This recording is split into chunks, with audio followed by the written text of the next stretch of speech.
नमस्कार, स्वागत है आपका UPSC PT plus mains Hindi के प्लेटफॉर्म पे। कैसे हैं आप लोग? आशा करता हूँ अच्छे होंगे, आपका स्वास्थ्य अच्छा होगा, पढ़ाई आपकी खूब धूमधाम से चल रही होगी। इंडियन पॉलिटी की सीरीज को आगे बढ़ाते हुए आज हम मौलिक अधिकारों को पढ़ने जा रहे हैं, फंडामेंटल राइट्स। ठीक है, तो सबसे पहले देख लेते हैं कि अधिकार क्या होता है। राइट्स, अधिकार यानी कि राइट्स।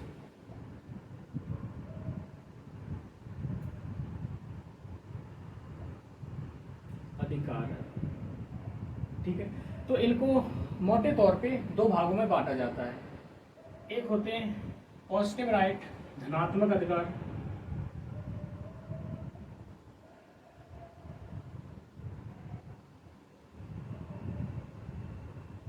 एक होते हैं आपके पॉजिटिव राइट, धनात्मक अधिकार, और दूसरे होते हैं संवैधानिक अधिकार या फिर जिन्हें कहते हैं कॉन्स्टिट्यूशनल राइट।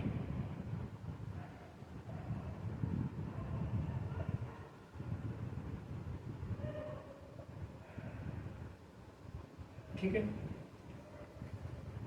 अधिकारों को मोटे तौर पे दो भागों में बांटा गया। एक है धनात्मक अधिकार और दूसरे हैं संवैधानिक अधिकार। धनात्मक अधिकार वह अधिकार होते हैं जिनको विधायिका निर्माण करती है।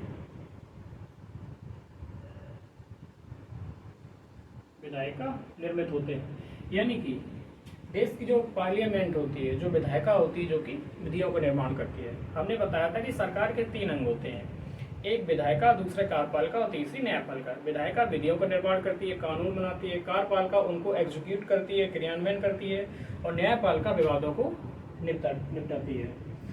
तो धनात्मक कानून वह कानून होते हैं जो कि पार्लियामेंट बनाती है, जो कि विधायिका बनाती है। ठीक है,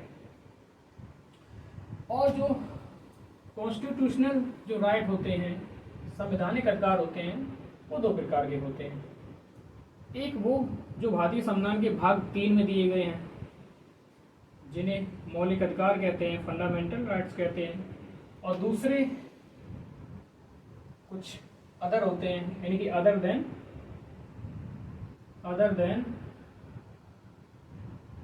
fundamental rights, other than fundamental rights. जैसे कि भारतीय संविधान के अनुच्छेद 12 से लेकर जो 35 तक जो आपको अधिकार दिए गए हैं, उनको मौलिक अधिकार कहते हैं। ठीक है, ये भी संवैधानिक अधिकार हैं।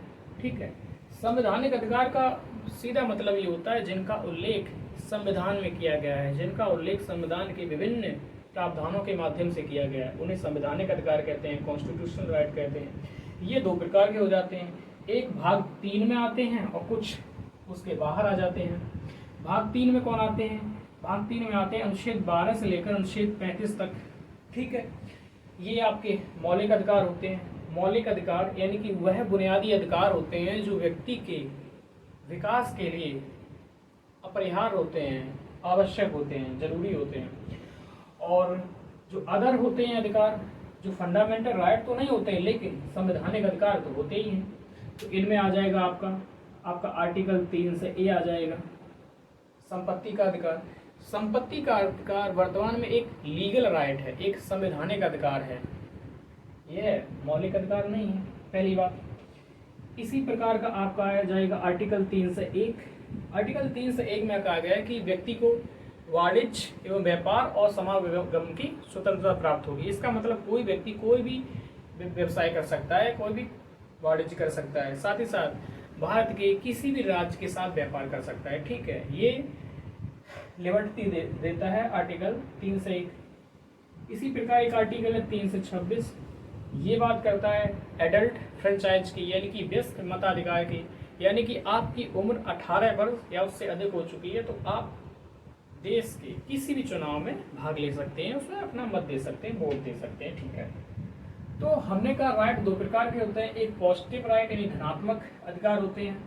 धनात्मक अधिकार वो होते हैं जिनको विधायिका बनाती है, और संवैधानिक अधिकार वो होते हैं जो संविधान में उल्लेख होते हैं। इनको निर्माण विधायिका नहीं करती है लेकिन इनका निर्माण संविधान सभा करती है, जो कि संविधान को बनाई होती है।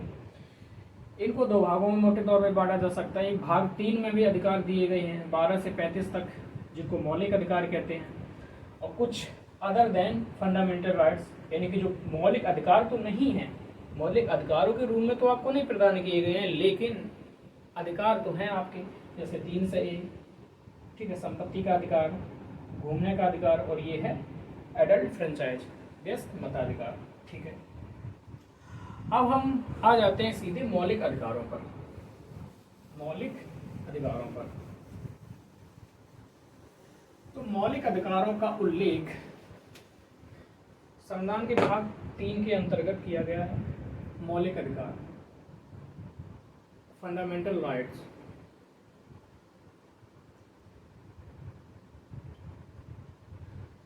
सबसे पहले मौलिक अधिकारों का उल्लेख की बात की जाए तो मौलिक अधिकारों का उल्लेख आपका किया गया है भाग 3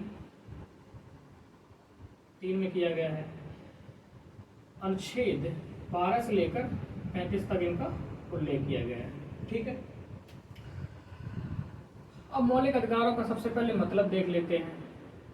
एक तरफ है मौलिक, ये 2 शब्दों से मिलकर बना है, मौलिक प्लस अधिकार, ठीक है।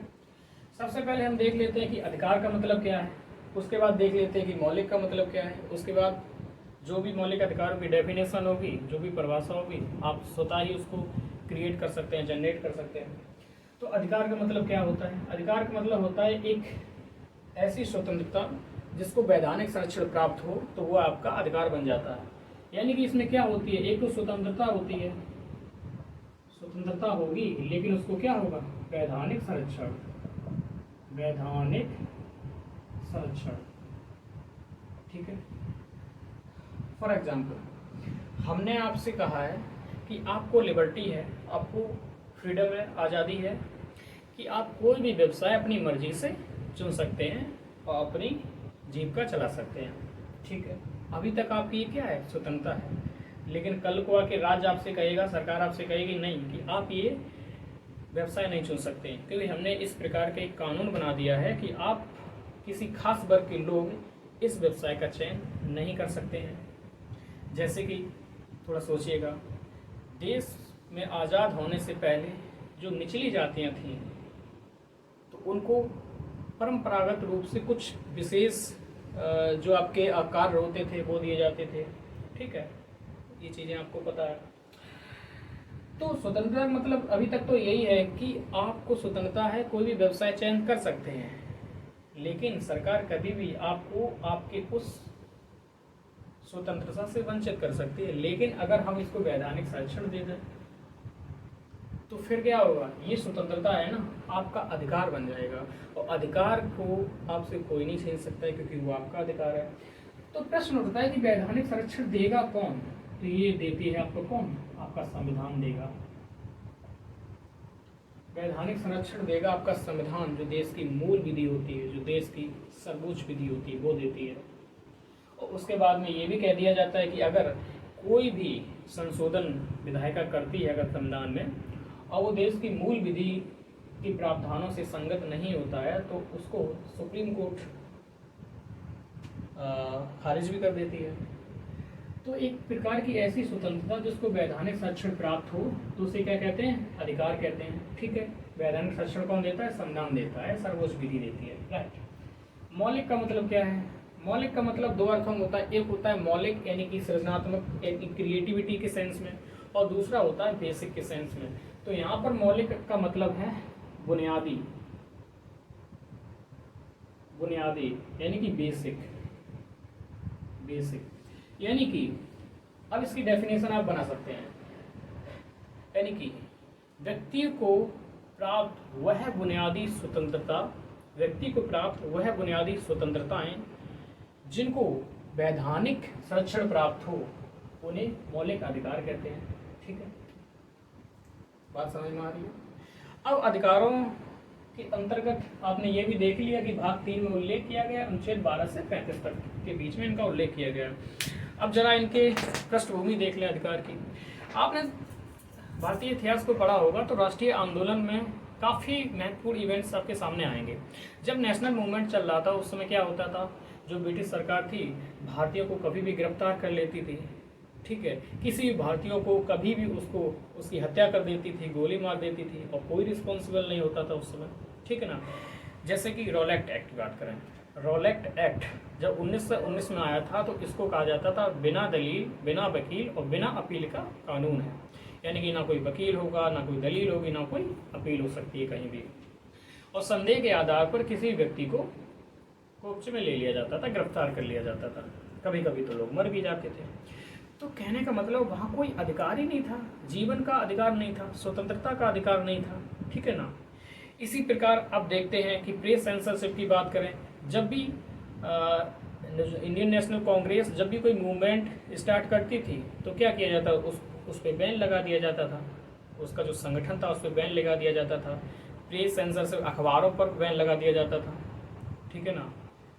चाहे वर्नाक्यूलर प्रेस एक्ट हो या फिर कोई अन्य प्रेस एक्ट हो, इनको आपने पढ़ा होगा आधुनिक भारत के अंतर्गत। तो इन सब से हो क्या रहा था, लोगों को बोलने की आज़ादी नहीं थी। तो एक बात तो तय कर ली थी हमारे जो लीडर थे उस समय, जो राष्ट्रीय आंदोलन में शरीक हो रहे थे, भाग ले रहे थे और देश को आज़ाद कराने के लिए कटिबद्ध थे। तो उन्होंने एक बात तो तय कर ली थी कि जब भी संविधान बनेगा तो हम भारतीयों को, यानी कि जनता को, कुछ इस प्रकार के अधिकार तो देंगे जिससे कि उनकी पूरे व्यक्तित्व का विकास हो जाए, पूरी चेतना का विकास हो, पूरे आत्मिक विकास हो जाए। कुछ ऐसे मौलिक अधिकार, कुछ बेसिक राइट देंगे हम, ताकि राज उनका दमन ना कर सके, राज उनका शोषण ना कर सके, सभी को स्वतंत्रता मिले, सभी के साथ न्याय हो, सभी समान हो, ठीक है। तो राष्ट्रीय आंदोलन के दौरान ये लोगों ने तय कर लिया था। फिर आपने देखा 1928 में नेहरू रिपोर्ट आती है। पंडित मोतीलाल नेहरू की अध्यक्षता में नेहरू कमेटी का गठन किया गया था और 1928 में उन्होंने अपना प्रतिवेदन प्रस्तुत किया। तो उसमें भी उन्होंने कहा था कि हम अपने नागरिकों को मौलिक अधिकार देंगे, जब भी हमें मौका मिलेगा अपने देश के संविधान निर्माण का, आईन निर्माण का, हम उनको मौलिक अधिकार देंगे। तो कुल मिलाकर 19 मौलिक अधिकारों का उल्लेख भी किया गया था, जिनमें प्रमुख थे वाक एवं अभिव्यक्ति की स्वतंत्रता, यानी कि बोलने की, एक्सप्रेशन की स्वतंत्रता। तो ये तो रही आपकी पृष्ठभूमि। इसका मतलब ये है कि मौलिक अधिकार की पृष्ठभूमि क्या है, क्यों जरूरत पड़ी मौलिक अधिकारों की। Are you getting my point? ठीक है, ओके। दूसरा है, अब इसकी आवश्यकता क्यों है? आवश्यकता इसलिए है कि अधिकार तो बहुत होते हैं, लेकिन कुछ अधिकार ऐसे होते हैं जो बुनियादी होते हैं, जो मौलिक होते हैं, यानी कि उनके अभाव में किसी व्यक्ति का विकास ही नहीं हो सकता है, उस व्यक्ति के का सर्वांगीण विकास ही सुनिश्चित नहीं हो सकता है। तो इसलिए कुछ मौलिक अधिकारों का सेट तो हमें प्रदान करना पड़ेगा लोगों को। जैसे कि हमने व्यक्ति को अधिकार दिया कि बोल सकता है, अपनी भावनाओं को व्यक्त कर सकता है, या कोई व्यवसाय चयन कर सकता है, या देश के किसी भी भाग में आ जा सकता है, या फिर निवास कर सकता है, ठीक है, या फिर नौकरी पा सकता है, ठीक है। तो ये वो अधिकार हैं जिनके माध्यम से व्यक्ति अपने आप का विकास कर रहा है, ठीक है ना।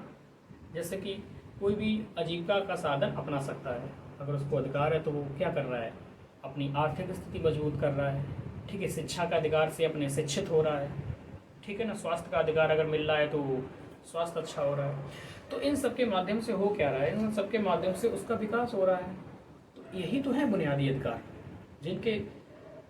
जिनसे व्यक्ति के चहुमुखी विकास होता है। अगर ये अधिकार ना हो तो उसका विकास ही नहीं हो पाएगा। अगर समानता नहीं है, भेदभाव, तो विकास कैसे होगा? देख लीजिएगा कि जो दलित हैं या जो निम्न सो कॉल्ड लो कास्ट के जो लोग होते हैं, उनको कितना दबाया गया, तो उनका डेवलपमेंट नहीं हो सका। जब संविधान लागू हुआ, संविधान ने अधिकार दिए, तब से लेकर अब तक धीमे धीमे उनका विकास शुरू हुआ और आज काफ़ी अच्छी पोजीशन पे हैं वो लोग। बहरहाल आवश्यकता क्यों पड़ी, तो आपने इस बात को समझा होगा कि यह वो बुनियादी अधिकार हैं जिनके अभाव में व्यक्ति का व्यक्तित्व का विकास हो ही नहीं सकता है। इसीलिए अगर इनका उल्लंघन भी होता है तो आप सीधे सुप्रीम कोर्ट जा सकते हैं अंडर द आर्टिकल 32 के तहत, ठीक है। और सुप्रीम कोर्ट आपके उस अधिकार को तुरंत लागू करेगा। जबकि अन्य अधिकार हैं, कोई संवैधानिक अधिकार है या फिर कानूनी अधिकार है, तो उनका उल्लंघन हो रहा है तो आप सीधे सुप्रीम कोर्ट नहीं जा सकते हैं या सीधे हाई कोर्ट नहीं जा सकते हैं, आपको लोअर कोर्ट में जाना पड़ेगा, जो आपकी निचली अदालतें हैं वहाँ जाना पड़ेगा। उसके बाद में एक के बाद एक आप हाई कोर्ट में जाएंगे या फिर सुप्रीम कोर्ट में जाएंगे, ठीक है। तो आपने समझा कि इसकी पृष्ठभूमि क्या है, इसकी आवश्यकता क्यों पड़ी। अब देख लेते हैं अधिकारों की प्रकृति क्या है। अधिकारों की प्रकृति,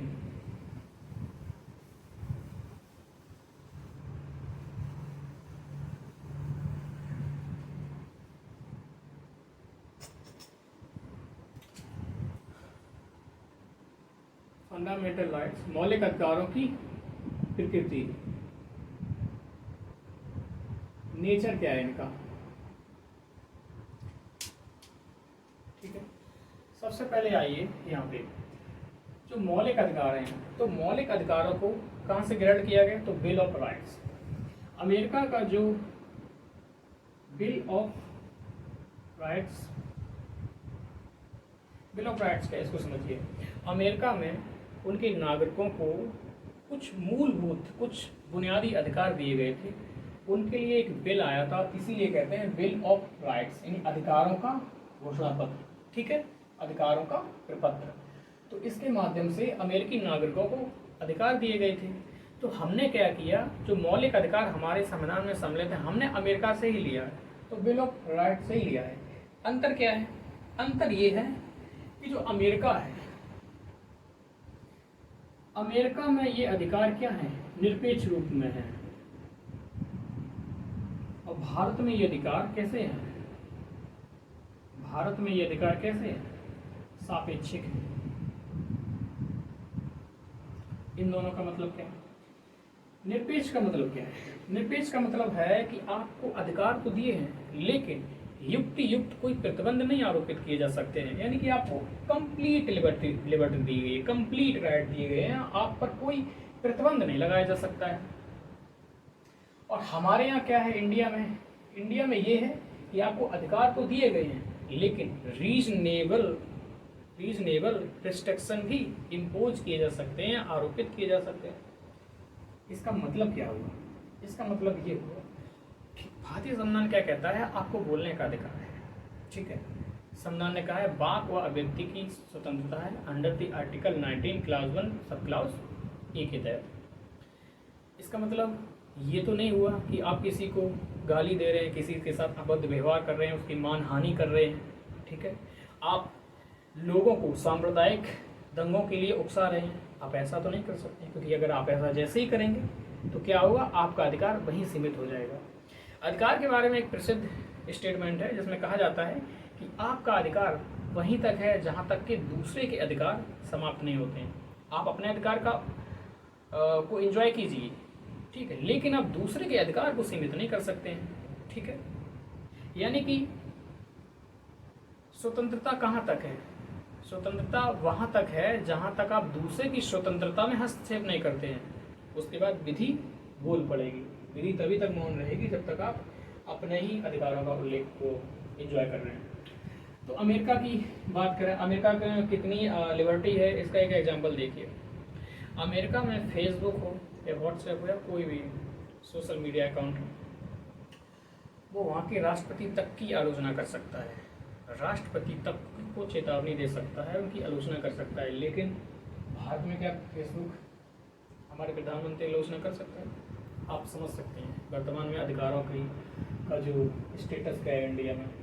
तो बिल ऑफ राइट्स का मतलब समझा, यूएसए के निरपेक्ष अधिकार समझे, इंडिया के सापेक्षिक अधिकार। तो इंडिया में अधिकारों पर रोक भी लगाई जा सकती है, रीजनेबल, ठीक है, युक्ति युक्त। इसका मतलब ये कि आप बोल सकते हैं लेकिन देश के विरुद्ध नहीं जा सकते हैं, आप राष्ट्रीय सुरक्षा के विरुद्ध नहीं जा सकते हैं, आप हमारे विदेशी मामलों को, विदेशी संबंधों को खराब नहीं कर सकते हैं, आप लोक व्यवस्था के विरुद्ध नहीं जा सकते हैं। ठीक है, दूसरी बात इसको भारतीय संविधान का जो भाग 3 है, इसको मैग्ना कार्टा भी कहा जाता है। भारतीय संविधान के भाग 3 को जिसमें अनुच्छेद 12 से लेकर 35 तक मौलिक अधिकारों को उल्लंघन किया है, इसको मैग्ना कार्टा भी कहा जाता है। मैग्ना कार्टा, इसका मतलब क्या है? इसका मतलब यही है कि 12 से 15 ईस्वी में ब्रिटेन के एक राजा थे जॉन प्रथम, ब्रिटेन का शासक था जॉन प्रथम। तो उसने अधिकारों का एक घोषणा पत्र जारी किया था अपनी जनता के लिए, तो उसी को मैग्ना कार्टा कहा गया। ठीक है, 12 से 15 ईस्वी में शासक कौन था ब्रिटेन का? यूके लिख दे रहे हैं, यूनाइटेड किंगडम। शासक था जॉन प्रथम।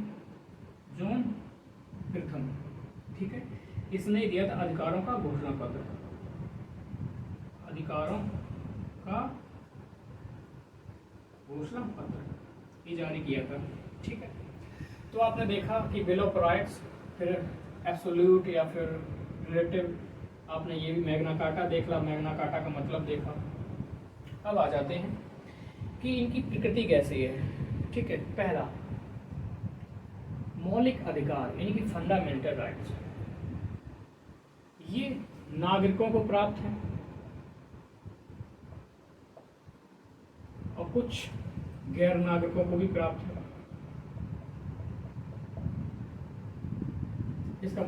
इसका मतलब ये है कि जो मौलिक अधिकार हैं वो प्रदान किसने किए हैं? संविधान ने प्रदान किए। किसको प्रदान किए हैं? भारतीय जनता।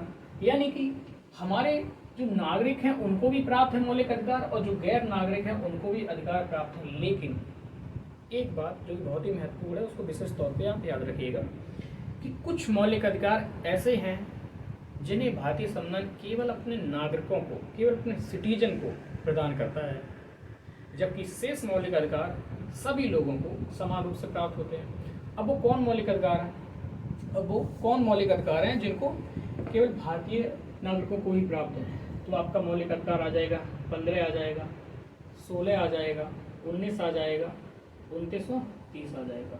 ये वो मौलिक अधिकार हैं जो केवल भारतीय नागरिकों को प्राप्त है। 15, 16, 19, 29 और 30 और शेष जितने भी मौलिक अधिकार हैं वो सभी को प्राप्त हैं, नागरिकों को भी और गैर नागरिकों यानी कि विदेशियों को भी प्राप्त है। ठीक है, दूसरा आता है कि मौलिक अधिकार किसके विरुद्ध प्राप्त है? क्योंकि अधिकार आपको दिए हैं तो किसी के तो विरुद्ध दिए गए हैं। हमें अधिकार दिए गए हैं, हम किसी से मांग तो करेंगे ना, हम अपने अधिकारों की प्रतिपूर्ति स्वयं थोड़ी कर सकते हैं। दूसरा है अधिकार किसके विरुद्ध दिए गए हैं? तो राज्य के विरुद्ध दिए गए हैं, राज्य के विरुद्ध दिए, राज्य के विरुद्ध दिए गए। अब इसमें सबसे पहले ये समझ लो, राज्य के अधिकार किसे दिए गए हैं? नागरिकों को दिए गए। किसने दिए हैं? संविधान ने दिए हैं। किसके विरुद्ध दिए गए हैं?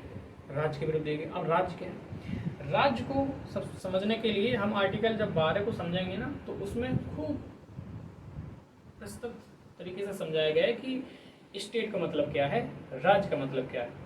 फिलहाल में मोटे तौर पे हम समझ लेते हैं। राज्य का मतलब होता है जो भी सरकार है, जैसे कि सरकार है या फिर हमारी पार्लियामेंट है, स्टेट की जो हमारी विधायिकाएँ हैं, पार्लियामेंट है, या फिर कोई नगर पंचायत है, ग्राम सभा है, ये सब क्या है? राज्य में आती हैं। कोई सरकारी संस्थाएं हैं, ठीक है, रेलवे है, एविएशन सेक्टर है, जहाजरानी है, सब किसमें आते हैं? राज्य में आते हैं।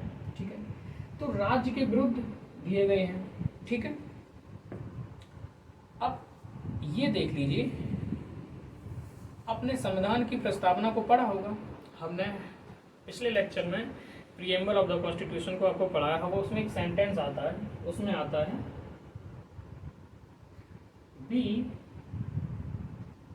The people of India, people of India, be the people of India, हम भारत के लोग, हम भारत के लोग, be the people of India. इससे क्या मतलब निकलता है? इससे मतलब निकलता है कि संविधान का निर्माण हम भारतीय जनता ने किया है। और दूसरा निकलता है कि भारतीय जनता ही सर्वोच्च, यानी देश में सर्वोच्च कौन है? भारतीय जनता, क्योंकि भारतीय जनता ही संविधान को शक्ति देती है। यानी संविधान की शक्ति का सोर्स क्या है, स्रोत क्या है? भारतीय जनता है। तो संप्रभु कौन है? संविधान है, सरकार है, या फिर जनता है? तो संप्रभु तो जनता ही है। और जनता को अधिकार किसने दिए हैं? जनता को अधिकार किसने दिए? संविधान को। संविधान को शक्ति कौन देता है? जनता देती है। इसका मतलब प्राथमिक कौन है? प्राथमिक आपका जनता होगी या फिर राज्य होगा? तो सीधी बात है, प्राथमिक कौन होगा? जनता होगी, राज्य नहीं होगा। और अगर राज्य आपके अधिकारों का उल्लंघन कर रहा है तो ये तो बात ठीक नहीं है, क्योंकि जनता ने ही संविधान बनाया है और जनता ने स्वयं को, सभी को अधिकार दिए हैं। राज्य तो इसलिए बनाया है ताकि वो लॉ एंड ऑर्डर को बनाए रख सके, देश की शासन प्रशासन व्यवस्था को बनाए रख सके, संविधान है उसको संभाल के रखे। ठीक है, तो सर्वोच्च कौन है? जनता है, ना कि राज्य है। ओके, तो हमें संविधान ने जो अधिकार दिए हैं राज्य के विरुद्ध दिए गए। इसका मतलब है कि राज्य पर कुछ सीमाएं आरोपित करता है। राज्य उस सीमाओं का उल्लंघन नहीं कर सकता है, और यदि उल्लंघन करने का प्रयास करता है तो संविधान का जो संरक्षक है, संविधान का संरक्षक किसे बनाया है? न्यायपालिका को।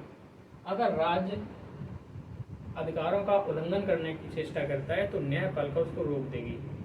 ठीक है, जैसे कि बहुत सारे मामले हुए थे, उनको धीमे धीमे करके आर्टिकल्स के माध्यम से आपको सारे समझाते चलेंगे। ठीक है, अगला है अधिकार राज्य के विरुद्ध तो दिए ही गए हैं, इसका मतलब राज्य पर कुछ सीमाएं आरोपित करती हैं, कुछ लिमिटेशन लगाता है कि राज्य इससे आगे नहीं बढ़ सकता है। ठीक है, तो इसका मतलब ये है कि जो अधिकार हैं नागरिकों के लिए तो पॉजिटिव है, नागरिकों के लिए तो अच्छे हैं, लेकिन राज्य के लिए नेगेटिव है। क्यों? क्योंकि राज्य को सीमा में बांध देते हैं अधिकार। अब यहाँ आ जाते हैं, अगला है कि राज्य के विरुद्ध तो अधिकार दिए ही गए, लेकिन कुछ अधिकार हैं वो राज्य के साथ साथ व्यक्तियों के या फिर कुछ संस्थाएं या फिर सभी संस्थाओं के विरुद्ध भी दिए गए। यानी कि कुछ अधिकार, कुछ फंडामेंटल राइट राज्य के साथ साथ व्यक्तियों एवं संस्थाओं के विरुद्ध भी दिए गए हैं। कुछ अधिकार राज्य के साथ साथ संस्थाओं और व्यक्तियों के विरुद्ध भी दिए गए। अब वो कौन अधिकार? वो अधिकार आपके आ जाएंगे, जैसे कि एक हुआ आपका आर्टिकल 17। आर्टिकल 17 में अस्पृश्यता का उन्मूलन किया गया। इसका मतलब आप छुआछूत के साथ किसी के साथ कोई भेदभाव नहीं कर सकते हैं। ठीक है, और अगर आप कर रहे हैं तो ये आप अपराध कर रहे हैं, आपको दंडित किया जाएगा। एक है आर्टिकल 15(2), सभी व्यक्तियों को हर एक जगह पर जाने का अधिकार है। ठीक है, उनके साथ किसी भी आधार पर भेदभाव नहीं किया जा सकता है, चाहे वो धर्म हो, जाति, लिंग, जन्म स्थान, ठीक है, या मूल वंश, कुछ भी हो। कहीं भी सार्वजनिक स्थान है, जैसे कुआं है, रेस्टोरेंट है, होटल है, नदी है, कहीं भी जा सकते हैं। एक है आर्टिकल 23, आर्टिकल 24। ठीक है, 23 कहता है कि आप किसी से बेगार नहीं करा सकते हैं, आप किसी से बलात् श्रम नहीं करा सकते हैं, बंधुआ मजदूरी, ठीक है, हाड़ी प्रथा जैसी चीज़ें, ये चीज़ें नहीं कर सकते हो। या फिर देवदासी प्रथा है, ठीक है, वेश्यावृत्ति, आप ये नहीं करा सकते। अगर आप ये करा रहे हैं, कोई व्यक्ति करा रहा है या फिर कोई संगठन करा रहा है, ठीक है, तो उसके खिलाफ कार्रवाई की जाएगी, क्योंकि वो एक अपराध कर रहा है। तो संस्थाओं के विरुद्ध भी है, व्यक्तियों के विरुद्ध भी अधिकार है। ये भी 24 है, आप बच्चों से कारखानों में काम नहीं करा सकते हो, जो खतरनाक कारखाने हैं, जैसे कांच हुआ, ठीक है, पटाखा हुआ, या फिर कुछ और रसायन के हुए, तो उनसे काम नहीं करा सकते हो। तो ये भी राज्य के साथ साथ व्यक्तियों और संस्थाओं के विरुद्ध भी दिए गए हैं। ठीक है, उसके अलावा अब कुछ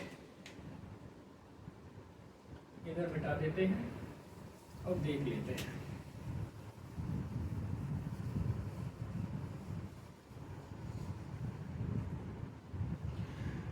जो अधिकारों की प्रकृति है वो कैसी है? अधिकार न्यायोचित हैं, न्यायोचित हैं। अधिकार कैसे हैं? बाध्यकारी हैं, बाध्यकारी। इसका मतलब क्या है? इसका मतलब है अगर आपके किसी भी अधिकार का उल्लंघन हो रहा है तो आप सीधे सुप्रीम कोर्ट में जा सकते हैं आर्टिकल 32 के तहत, या फिर आप हाई कोर्ट जा सकते हैं आर्टिकल 226 के तहत, और सुप्रीम कोर्ट उसी समय आपके उस मौलिक अधिकार को लागू करेगा जिसका उल्लंघन हुआ था। ठीक है, आप सीधे सुप्रीम कोर्ट जा सकते हैं, इसलिए क्या है, न्यायोचित है, आपको न्याय मिलेगा। दूसरे बाध्यकारी, संविधान ने जो भी मौलिक अधिकार दिए हैं भाग 3 के तहत, वो सभी बाध्यकारी हैं, वो राज्य को लागू करने ही पड़ेंगे। ऐसा नहीं कि राज्य ये कह देगा कि नहीं, इस मौलिक अधिकार को हम लागू नहीं कर सकते क्योंकि हमारे पास संसाधन नहीं, रिसोर्स नहीं, वो नहीं कह सकता है। राज्य को वो कानून लागू करने ही पड़ेंगे एट एनी कॉस्ट, तो ये बाध्यकारी है। ठीक है, इस बात को समझे आप। अगला एक ग्रैनविल ऑस्टिन का एक स्टेटमेंट आता है,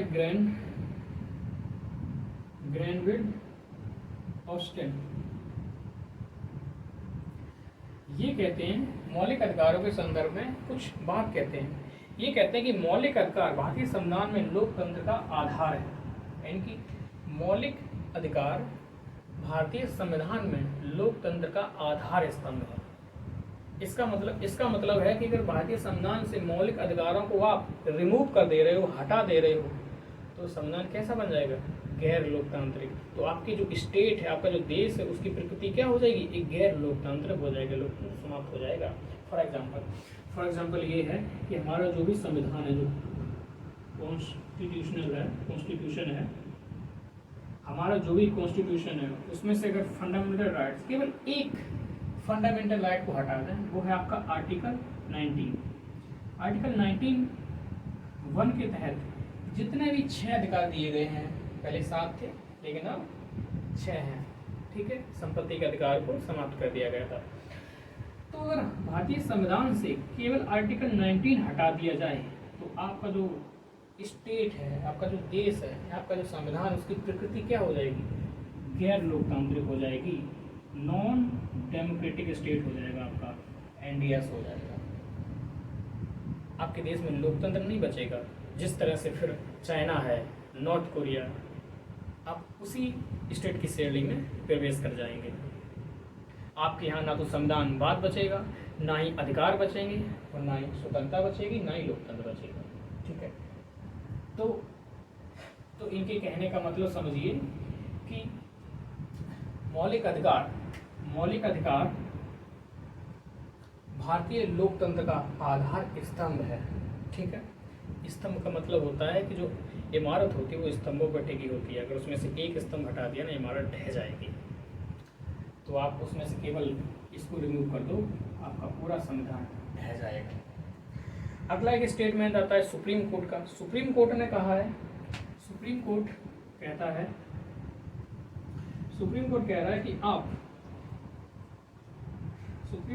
रहा है कि संविधान का जो भाग 3 है, संविधान का भाग 3 और प्लस संविधान का भाग 4 है, ये दोनों मिलकर संविधान की अंतरात्मा का निर्माण करते हैं, संविधान की आत्मा, स्पिरिट, चेतना का निर्माण करते हैं। भाग 3 में आपको पता ही है क्या है, मौलिक अधिकार है, ठीक है, fundamental rights.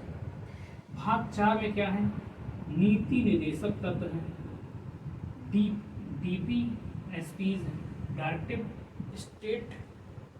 Directive principle of state policy, ठीक है, राज्य के नीति निर्देशक तत्व, ठीक है। तो ये दोनों मिलकर क्या करते हैं, संविधान की अंतरात्मा का निर्माण करते हैं, संविधान की चेतना का निर्माण करते हैं, ठीक है। तो आई होप आपने ये सारी बातें समझी होंगी। एक बार रिकैप कर लेते हैं कि मौलिक अधिकार क्या होते हैं। मौलिक अधिकार का मतलब होता है कि वह बुनियादी स्वतंत्रता जिसको वैधानिक संरक्षण प्रदान किया जाए, तो उन्हें अधिकार कहते हैं। अधिकार 2 प्रकार के बताए थे हमने, एक धनात्मक अधिकार होते हैं, एक संवैधानिक अधिकार होते हैं। धनात्मक अधिकार वो होते हैं जिनका निर्माण पार्लियामेंट करती है, विधायिका करती है, और संवैधानिक यानी कॉन्स्टिट्यूशनल राइट वो होते हैं जिनको उल्लेख संविधान में किया गया होता है, ना कि विधियों में किया गया होता है, ठीक है। कानून अलग चीज़ होती है, संविधान अलग चीज़ होता है। संविधान देश की मूल विधि है, एक पूरी किताब है, और जो कानून होते हैं वो छोटे छोटे कानून हमेशा बनते रहते हैं, लेकिन संविधान का निर्माण एक बार किया जाता है, ठीक है। दूसरी बात ये है, फिर अधिकारों की पृष्ठभूमि देखिए आपने, उसकी आवश्यकता देखी, प्रकृति देख लो। जो मौलिक अधिकार हैं किसको प्रदान किए गए, नागरिकों को और गैर नागरिकों को, दोनों को प्रदान किए गए। किसके विरुद्ध, राज्य के विरुद्ध। इसका मतलब राज्य की कुछ सीमाएं आरोपित कर दी गई हैं कि राज्य इनका उल्लंघन नहीं कर सकता है। तो नागरिकों के लिए तो धनात्मक हो गई ये मौलिक अधिकार, लेकिन राज्य के लिए ऋणात्मक हो गई, ठीक है।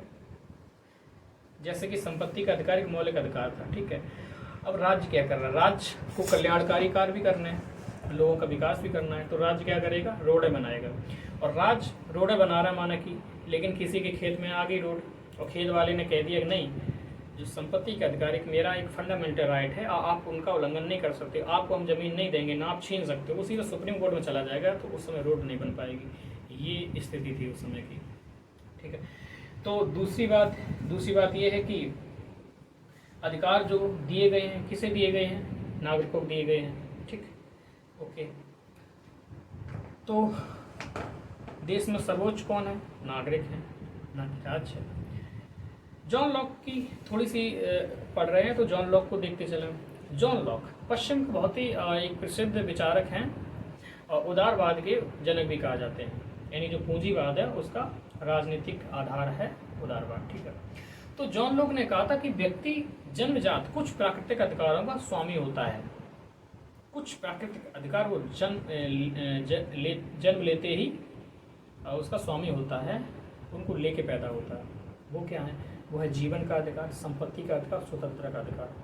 और इन्हीं जीवन का अधिकार और स्वतंत्रता का अधिकार, संपत्ति के अधिकार की रक्षा के लिए स्टेट को बनाया गया, राज्य को बनाया गया। यानी कि ऐसे मान लीजिए आप कि जब राज्य नहीं था, यानी कि कानून, न्यायपालिका, पुलिस, आर्मी, ये कुछ नहीं था, सब केवल लोग थे, तो उस समय क्या हो रहा था? उस समय मत्स्य न्याय की स्थिति थी, यानी कि जो बलशाली होता था वो कमजोर लोगों को मारता था, यानी कि जिसकी लाठी उसकी भैंस, ये स्थिति थी। तो उस समय फिर क्या किया गया? उस समय बहुत सारे लोगों ने सोचा कि इस तरह से किसी के भी अधिकार का संरक्षण नहीं हो पा रहा है, किसी का भी अधिकार सुरक्षित नहीं है, ना ही आपका जीवन सुरक्षित है, ना ही आपकी संपत्ति सुरक्षित है। ठीक है, तो सभी लोगों ने कहा कि हम सभी लोग अपने अपने कुछ कुछ अधिकार एक संस्था को देंगे, एक अलग एक व्यक्ति को देंगे जो कि कृत्रिम होगा, जो कि एक काल्पनिक व्यक्ति होगा, और वो हमारे इन अधिकारों की सुरक्षा करेगा। तो इन लोगों ने क्या किया? सभी ने अपने अपने अधिकार एक व्यक्ति को दिए। ध्यान रखना, उस समझौते में वो सभी व्यक्ति शामिल थे, राज्य शामिल नहीं था, क्योंकि राज्य उन व्यक्तियों के आपस में हुए समझौते का परिणाम था, रिजल्ट था, तो वो समझौते का भाग नहीं था। ठीक है, व्यक्तियों ने समझौते किए और राज्य बना दिए गए, और राज्य का काम क्या था? राज्य का काम था कि हमारे अधिकारों को सुरक्षित करो, उनको सुरक्षा दो। अब जब राज्य किस लिए बनाए गए? व्यक्तियों के अधिकारों की सुरक्षा दे, और राज्य अगर उन अधिकारों का उल्लंघन करने लगे तो ये तो ठीक बात नहीं है, क्योंकि राज्य हमने बनाया क्यों? हमारे अधिकारों के संरक्षण के लिए। ठीक है, अब हम आते हैं मौलिक अधिकारों के वर्गीकरण पर। मौलिक अधिकारों का वर्गीकरण देख लेते हैं।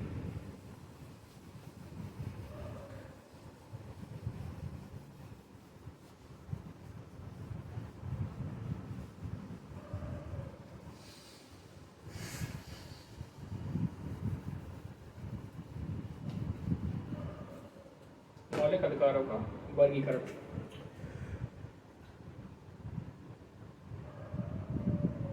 Classification of fundamental rights. ठीक है, मौलिक अधिकारों का वर्गीकरण।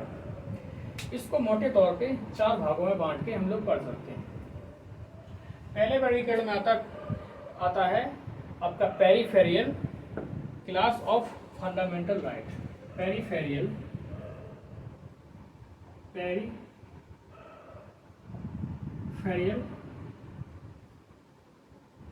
क्लास ऑफ फंडामेंटल राइट्स, यानी कि मौलिक अधिकारों का परिधीय वर्ग। मौलिक अधिकारों का परिधीय वर्ग। मौलिक अधिकारों का परिधीय वर्ग। ठीक है, दूसरा आपका आ जाएगा आर्टिकल 35। तीसरा आ जाएगा आपका main clause of fundamental rights, और चौथा जो कि अंतिम आ जाएगा आपका आ जाएगा exceptional class of fundamental rights.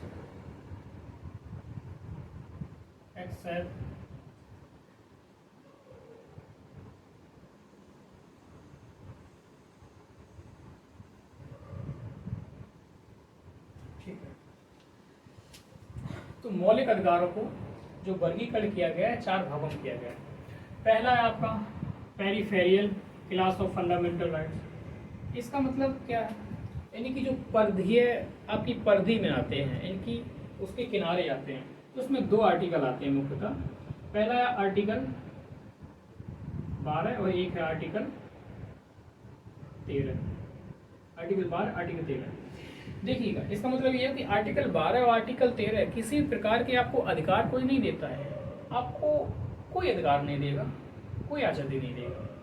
लेकिन चूंकि आपको कहा गया है कि अधिकार नागरिकों को दिए गए हैं, और किसके विरुद्ध दिए गए हैं? तो राज्य के विरुद्ध दिए गए हैं। तो आर्टिकल 12 में यही बताया गया कि राज्य क्या है, स्टेट क्या है।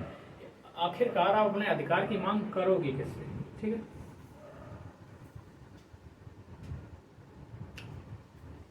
और जो आर्टिकल 13 है, आर्टिकल 13 में ये कहा गया है कि अगर कोई विधि या कानून राज्य बना रहा है और जिससे मौलिक अधिकार का उल्लंघन हो रहा है, तो सुप्रीम कोर्ट के अधिकार दिया गया है कि वह उसको खारिज कर दे। यानी कि न्यायपालिका को अधिकार दिया गया है, वह उस विधि को खारिज कर देगी, उस सीमा तक खारिज कर देगी जिस सीमा तक वह मौलिक अधिकार का उल्लंघन कर रहा है। ठीक है।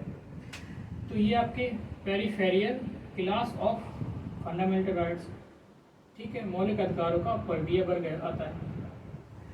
दूसरा आर्टिकल 35, आर्टिकल 35 में सीधा कहा गया है कि मौलिक अधिकार है, मौलिक अधिकारों को लागू करने के लिए किसी भी कानून का निर्माण करना हो, किसी भी विधि का निर्माण करना हो, तो वो अधिकार किसको दिया गया है? तो पार्लियामेंट को दिया गया है, विधायिका को दिया गया है।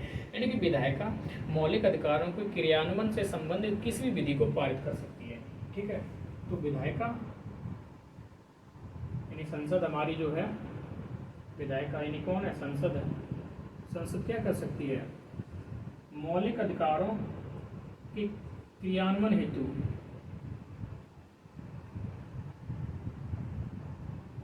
विधि बना सकती है। ठीक है। तो एक ये वर्ग हो गया। मेन क्लाउज ये है, ये वो क्लाउज है जो हमको मौलिक अधिकार सच में देता है। केवल मेन क्लाउज यही है जो हमें मौलिक अधिकार देता है, शेष कोई मौलिक अधिकार नहीं देता है। इसमें कुल मिलाकर के 7 मौलिक अधिकार थे, 6+1। जो ये 1 था, ये आपका जो मौलिक अधिकार था, संपत्ति का अधिकार था, संपत्ति का अधिकार था। लेकिन किया क्या गया? किया ये गया कि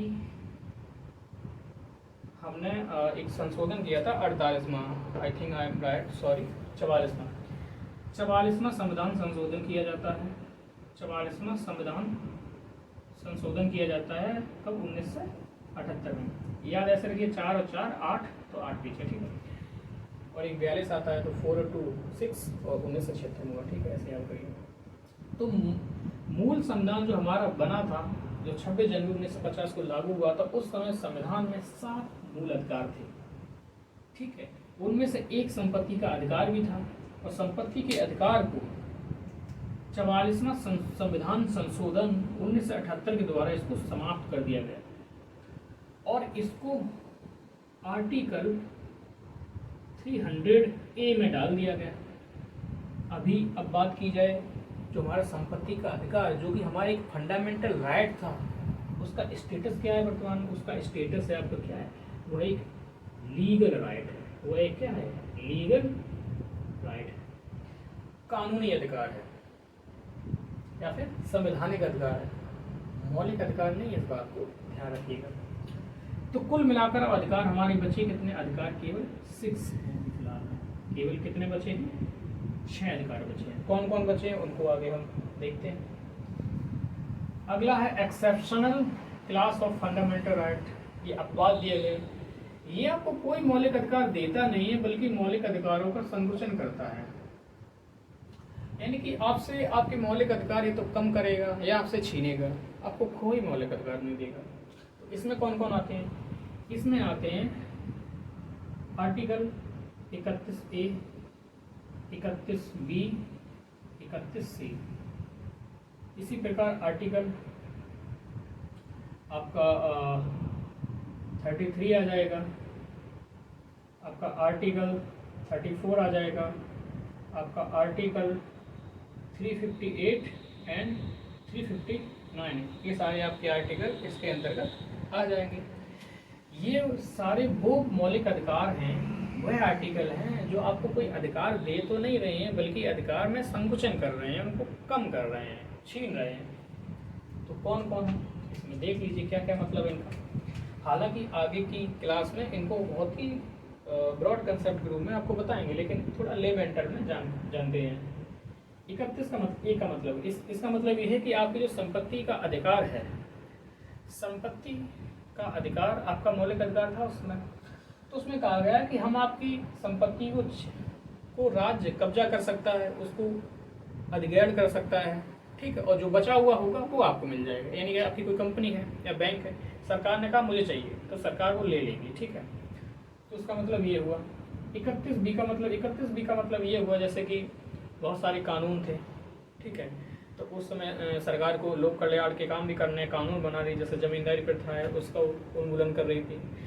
तो चूंकि संपत्ति का अधिकार एक मौलिक अधिकार है लोगों का, जैसे हमने जमींदारी का उन्मूलन किया, लोग अपने संपत्ति के अधिकार का उल्लंघन को लेकर सुप्रीम कोर्ट पहुंच गए और सुप्रीम कोर्ट ने उनके अधिकारों को बहाल कर दिया। तो राज्य फिर क्या कर रहा था, राज्य जमींदारी की कानून नहीं लागू कर पा रहा था, तो राज्य ने फिर एक क्या आर्टिकल 31B डाला और एक 9वीं अनुसूची जोड़ी संविधान में।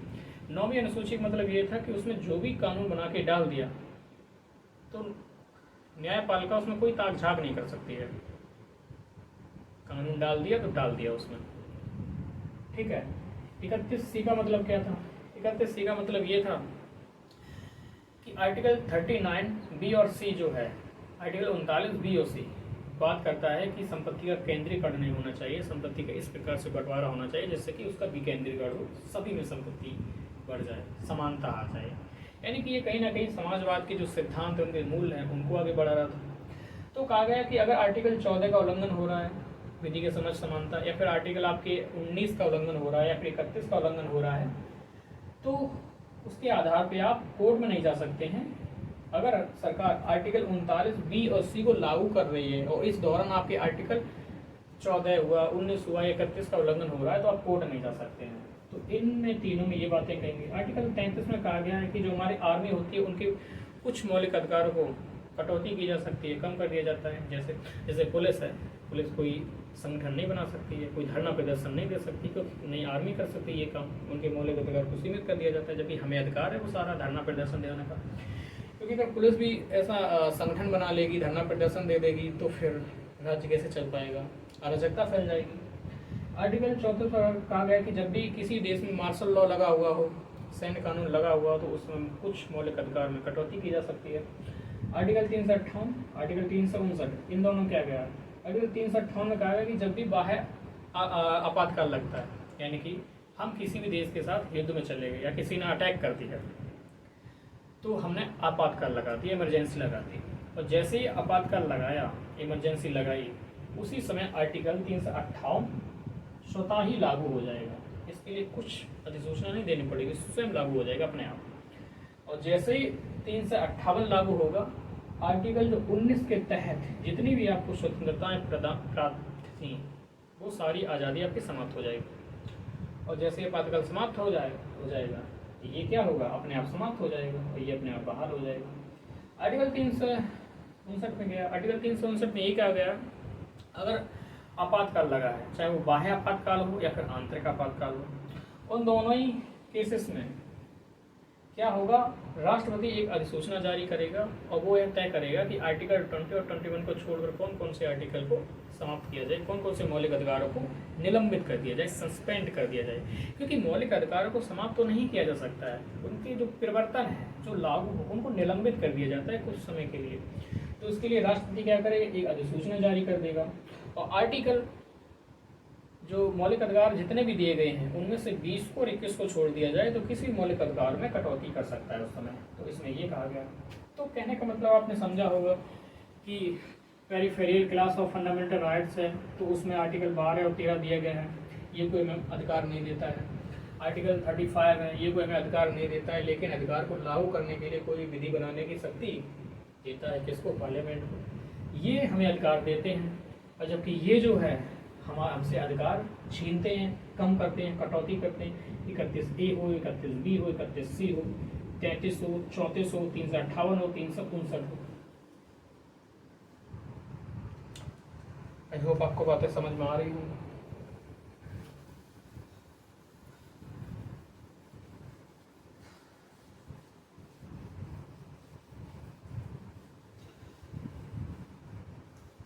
अब सीधे आते हैं main clause of fundamental rights. ठीक है, जो हम देख रहे थे main clause of fundamental rights.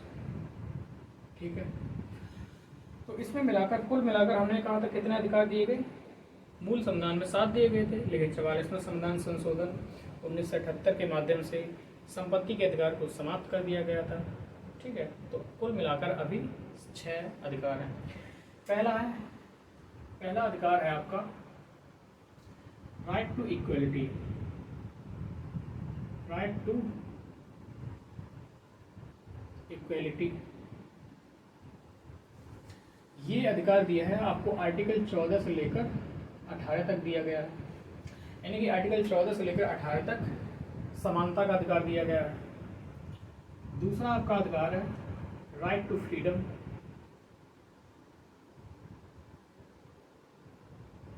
Freedom, स्वतंत्रता का अधिकार दिया गया है। ये कितना दिया गया? 19 से 22 तक दिया गया है। अगला है आपका right against exploitation. Right against exploitation, article 23, article 24। अगला है right to religious freedom.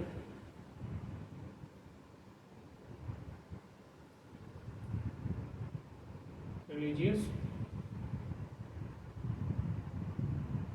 Article 25 से लेकर आर्टिकल 28 तक दिया गया है। अगला है कल्चरल एवं educational right.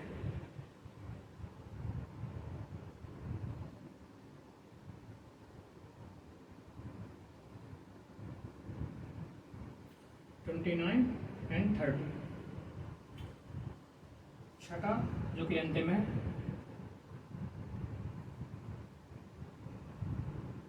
Right to constitution remedies.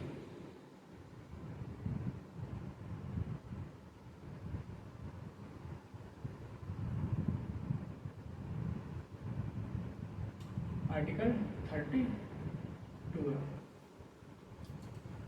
तो कुल मिलाकर आपको अधिकार कितने दिए गए हैं? 6 अधिकार दिए गए हैं। ठीक है, पहला है राइट टू इक्वलिटी, यानी कि समानता का अधिकार। तो समानता का अधिकार का उल्लेख किया गया है संविधान के भाग 3 में आर्टिकल 14 से लेकर आर्टिकल 18 तक। यानी कि कुल मिलाकर समानता का अधिकार में 5 आर्टिकल दिए गए हैं। 14, 15, 16, 17 और 18। कुल मिलाकर कितने आर्टिकल दिए गए हैं? 5 दिए गए, यानी 14 से लेकर 18 तक। दूसरा है राइट टू फ्रीडम, यानी स्वतंत्रता का अधिकार। स्वतंत्रता का अधिकार कितने से कितने तक दिया गया? 19 से लेकर 22 तक दिया गया। कुल मिलाकर 4 आर्टिकल, 19, 20, 21 और 22। तो इसके 4 आर्टिकल दिए गए। राइट अगेंस्ट एक्सप्लॉयटेशन, शोषण के विरुद्ध अधिकार। तो आर्टिकल इसमें दो ही दिए गए, आर्टिकल 23 और आर्टिकल 24 दिया गया है। यानी कि केवल कितने दिए गए? 2 आर्टिकल दिए गए। राइट टू रिलीजियस फ्रीडम, धार्मिक स्वतंत्रता का अधिकार, जिसके अंतर्गत आप अपने धर्म को स्वतंत्रता पूर्वक उसको मानते हैं या उसका आचरण करते हैं। तो आर्टिकल 25 से लेकर 28 तक, यानी कुल मिलाकर 4 आर्टिकल है। 25, 26, 27 और 28, 4 आर्टिकल दिए गए। फिर आपका कल्चरल एवं एजुकेशनल राइट, यानी कि सांस्कृतिक एवं शिक्षा का अधिकार जो दिया है। संस्कृति एवं शिक्षा का अधिकार दिया गया आर्टिकल 29 और 30 में दिया गया। कुल मिलाकर 2 अनुच्छेद दिए गए इससे संबंधित। और राइट टू कॉन्स्टिट्यूशनल रेमेडीज, संवैधानिक उपचारों का अधिकार, अनुच्छेद 32 में दिया गया है। संवैधानिक उपचारों का अधिकार इतना महत्वपूर्ण है कि डॉक्टर भीमराव अंबेडकर ने इसको संविधान की आत्मा भी कहा था। उन्होंने आत्मा क्यों कहा, ऐसा क्यों कहा था, देखते हैं बाद में। तो मेन चीज है कि ये जो इतने अधिकार हैं, ये सारे मेन क्लाउज में भी के अंतर्गत भी आपको ये जो है, पहला यानी कि इक्वलिटी, दूसरा है फ्रीडम, तीसरा है एक्सप्लॉयटेशन वाला, चौथा है आपका रिलीजियस फ्रीडम और 5वां है आपका कल्चरल एवं एजुकेशनल राइट। तो ये 5 आपको क्या देते हैं? आपको अधिकार देते हैं, आपको लिबर्टी देते हैं।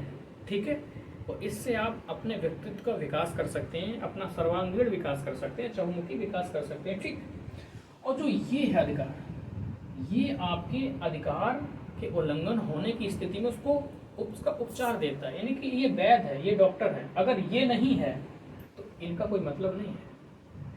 यानी कि ये आपका डॉक्टर है, तो ये आप सभी हो। अगर डॉक्टर नहीं है तो आप सबका कोई मतलब नहीं है, ठीक है। यानी कि ये सारे अधिकार तो हैं, पांचों अधिकार हैं आपके पास, लेकिन ये अगर ना हो संविधान में तो फिर ये मौलिक, क्या मौलिक और क्या अधिकार, किसी का कोई औचित्य नहीं रह जाएगा, कोई सेंस नहीं रह जाएगा। क्योंकि राज्य जब चाहेगा इनको छीन लेगा, तो आप सुप्रीम कोर्ट ना जा पाएंगे, ना हाई कोर्ट जा पाएंगे, तो लागू कैसे होगा आपका। तो होता ये है कि जब भी आपके किसी भी मौलिक अधिकार का उल्लंघन होता है, तो आप आर्टिकल 32 का प्रयोग करते हुए सीधे सुप्रीम कोर्ट में जाते हैं। सुप्रीम कोर्ट उसकी जांच करता है और देखता है कि क्या सच में आपके मौलिक अधिकार का, किसी मौलिक अधिकार उल्लंघन हुआ है, और अगर होता है तो वह उसी समय आपके उस मौलिक अधिकार को लागू करता है, उसको परिवर्तन में लाता है, ठीक है। तो इतनी बातें आपने समझी। एक चीज़ और समझ लीजिए कि लीगल राइट और फंडामेंटल राइट में क्या अंतर होता है, ये भी देख लेते हैं। यानी कि जो वैधानिक अधिकार है या फिर कानूनी अधिकार है, और दूसरा है मौलिक अधिकार में क्या अंतर है। देखो, जो मौलिक अधिकार है वह एक संवैधानिक अधिकार भी है, हमने बताया था अभी, मौलिक अधिकार एक संवैधानिक अधिकार भी है। ऑन द अदर हैंड जो विधिक अधिकार है या फिर कानूनी अधिकार है, वो क्या होता है, वो संवैधानिक अधिकार नहीं होता है। उसका निर्माण संसद करती है। संसद के दोनों सदन या जितने भी सदन हो, एक हो या दो हो, मिलते हैं और कानून बनाते हैं, ठीक है। दूसरा, अगर आपका मौलिक अधिकार है उसका उल्लंघन हो रहा है, तो आप सीधे सुप्रीम कोर्ट जा सकते हैं आर्टिकल 32 के तहत। जबकि आपके किसी भी लीगल अधिकार का, लीगल राइट का उल्लंघन हो रहा है, तो आप सीधे सुप्रीम कोर्ट नहीं जा सकते। आप किसी लोअर कोर्ट में जाएंगे, सबऑर्डिनेट कोर्ट में जाएंगे, उसके बाद डिस्ट्रिक्ट कोर्ट में जाएंगे, उसके बाद हाई कोर्ट में जाएंगे, तब कहीं सुप्रीम कोर्ट में जाएंगे। क्योंकि फंडामेंटल राइट एक बुनियादी अधिकार है, महत्वपूर्ण अधिकार है, ठीक है। और अगर संशोधन की बात आई तो अगर किसी भी कानूनी अधिकार में संशोधन करना हो, तो राज्य या फिर जो विधायिका आपकी होती है, पार्लियामेंट होती है, वो साधारण विधि के माध्यम से उसमें संशोधन कर सकती है। लेकिन अगर किसी मौलिक अधिकार में संशोधन की बात आए, तो उसके लिए आर्टिकल 368 के अंतर्गत वर्णित कठोर प्रक्रिया का अनुपालन करते हुए संशोधन करना पड़ेगा, तब जाकर कुछ हो पाएगा, ठीक है। अब आर्टिकल, इसके बाद में सीधे आर्टिकल शुरू आ जाते हैं, आर्टिकल 12, 13, 14, 15, 16 सीधे 35 तक, और ये चैप्टर समाप्त हो जाएगा। उससे पहले हम एक डिबेट देख लेते हैं कि क्या मौलिक अधिकारों में संशोधन किया जा सकता है, नहीं किया जा सकता है। यहीं पर आपको न्यायपालिका बनाम कार्यपालिका या न्यायपालिका बनाम विधायिका आपको देखने को मिलेगा कि किस तरह से संसद का और जो आपकी न्यायपालिका, उसकी जो संघर्ष होता है, लड़ाई होती है, झगड़ा होता है, आपको देखने को मिलेगा। खैर, शुरुआत करते हैं।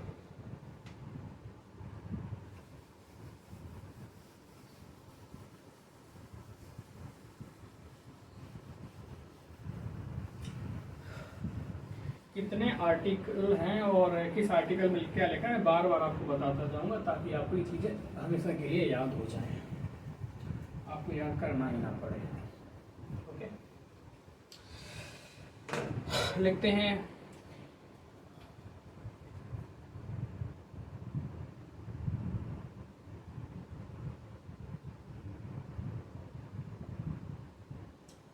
मौलिक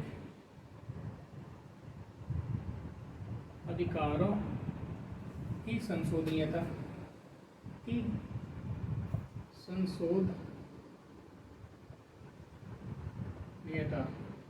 यानी कि क्या मौलिक अधिकारों में संशोधन किया जा सकता है या फिर नहीं किया जा सकता है। तो आइए देख लेते हैं थोड़ा सा। देखिए, भारत में, अब हम आपसे पूछें कि भारत में सर्वोच्च क्या है, न्यायपालिका है, सरकार है, कोर्ट है, संविधान है या फिर विधायिका है। तो आप सीधे कहेंगे कि सर आपने बताया था भारत की जो प्रस्तावना हमारे संविधान की जो उद्देश्य का है, प्रियम्बल, उसमें कहा गया था we the people of India, हम भारत के लोग। तो इस सेंटेंस से यही बात पता चलती है कि देश में संप्रभु कौन है, सर्वोच्च कौन है, तो जनता है, ठीक, ओके। और ठीक है, और जनता के अधिकारों को सुरक्षित कौन करता है? संविधान। और संविधान की सुरक्षा कौन करता है? न्यायपालिका। तो भारत में सर्वोच्च, अब अगर संविधान की बात करें और फिर न्यायपालिका की बात करें, विधायिका की बात करें, ठीक है, कार्यपालिका की बात करें, तो अब कौन सर्वोच्च है? तो अब हो जाएगी आपकी संविधान। अगर जनता की बात आई और फिर संविधान की बात आई तो सर्वोच्च कौन होगा? तो जनता होगी। और जनता को रिमूव कर दें, अब संविधान की बात आ रही है, फिर सरकार की जो तीनों अंग है उनकी बात आ रही है, तो यहाँ पे संविधान सर्वोच्च हो जाएगा इंडिया में। ठीक है, क्लियरिटी रखना, स्पष्टता रखना बातों में, कंफ्यूजन ना हो। तो न्यायपालिका को संविधान का संरक्षक नियुक्त किया गया।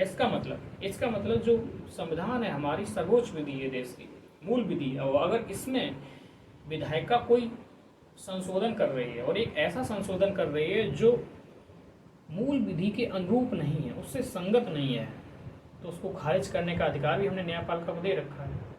ठीक है, सरकार विधायिका की बात करें, संसद के पास क्या अधिकार है? उसके पास आर्टिकल 368 है। वो आर्टिकल 368 का प्रयोग करते हुए संविधान के किसी भी उपबंध में, किसी भी खंड में संशोधन कर सकती है। वही न्यायपालिका के पास क्या है? उसके पास है न्यायिक समीक्षा, जुडिशियल रिव्यू, जो आर्टिकल 13 क्लास 2 के तहत देता है। आप तो संविधान में संशोधन कर सकते हो, यानी कि संसद संविधान में संशोधन कर सकती है, लेकिन अगर गलत हुआ तो न्यायपालिका बैठी है, उसको खारिज भी कर सकती है। तो दोनों एक दूसरे को बैलेंस करते रहते हैं।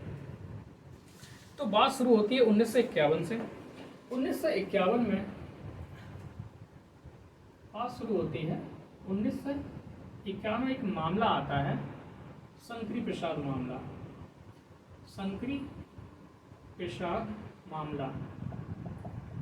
शंकरी प्रसाद वर्सेस यूनियन ऑफ इंडिया, ऐसे कहते शॉर्ट में कह देते हैं। शंकरी प्रसाद मामला है 1951 में। इसके तहत न्यायपालिका ने कहा, यानी कि सर्वोच्च न्यायालय ने कहा कि संसद के पास 2 शक्तियां हैं। संसद के पास कितनी शक्तियां हैं? 2 शक्तियां हैं। किसके पास? संसद के पास। कौन कौन सी हैं? उसने कहा एक है आपकी साधारण विधायी शक्ति। ठीक है, संसद के पास एक है साधारण विधायी शक्ति और दूसरी है संवैधानिक विधायी शक्ति।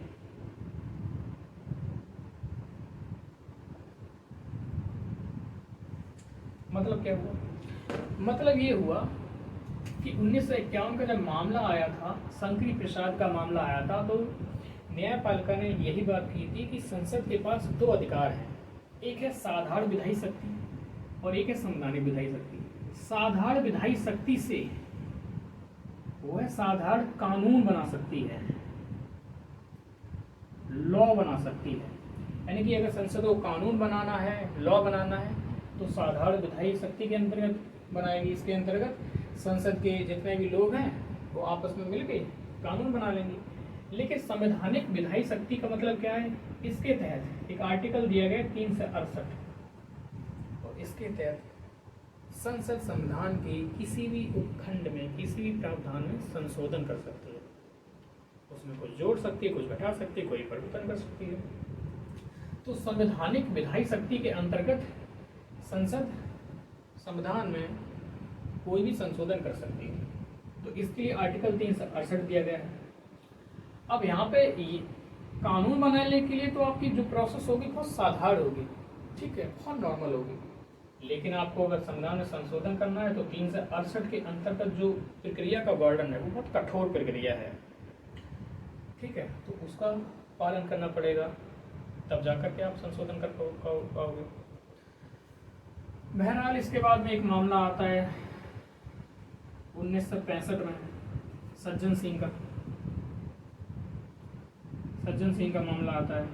तो सज्जन सिंह के मामले में भी कोई अलग बात नहीं होती है। इसमें इसी बात को वो तो दोहरा देती है न्यायपालिका की संविधान 2 शक्तियाँ देता है, एक साधारण विधायी शक्ति, एक संवैधानिक विधायी शक्ति।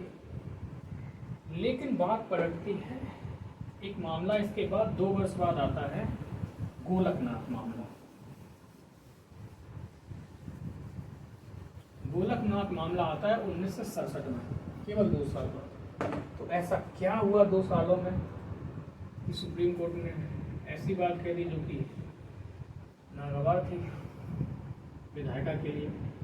1967, ओके या 1967 में मामला आता है गोलकनाथ।